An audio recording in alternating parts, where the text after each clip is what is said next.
Hi, this is Craig Stocks, and this is my photo critique of the day.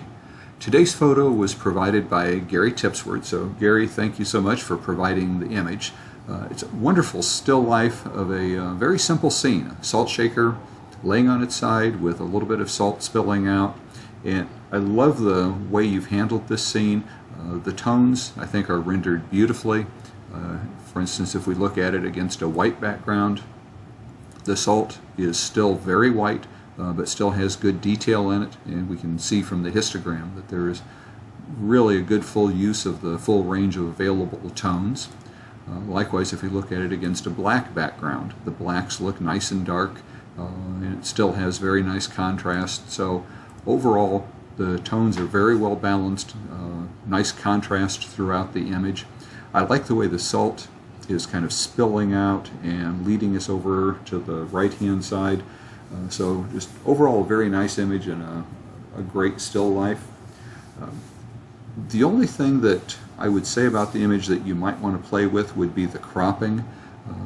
It feels a little bit like there's more going on over here right at the edge of the frame, and it's really kind of leading us out of the frame, and a lot of open space on the right hand side that's unbalanced, on the left hand side that's unbalanced on the right. It also looks like it's maybe tipped a little bit. The vertical back here is tipping to the left. So, a couple things that you could try. For one thing, if we clone out, for instance, if we just use the healing brush here, if we remove some of the salt over on this side,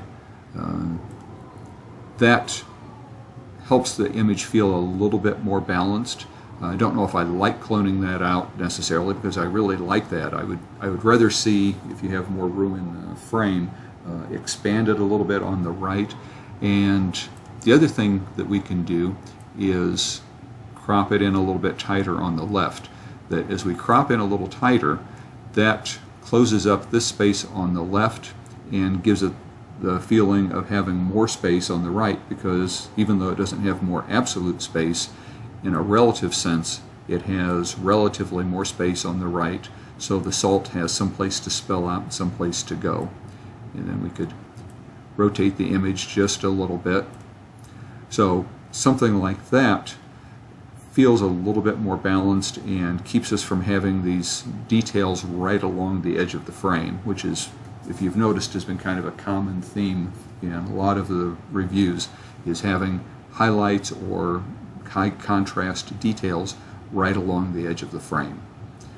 Let me reset this back to the way Gary had it. Certainly still a wonderful image, good detail throughout, good contrast, good tones, and just a great scene and a great eye to, I don't know if this was something that you saw or a scene you created, but either way, it was a great idea to photograph it. And Gary, thanks so much for providing the image for us. And as always, everybody have a great day.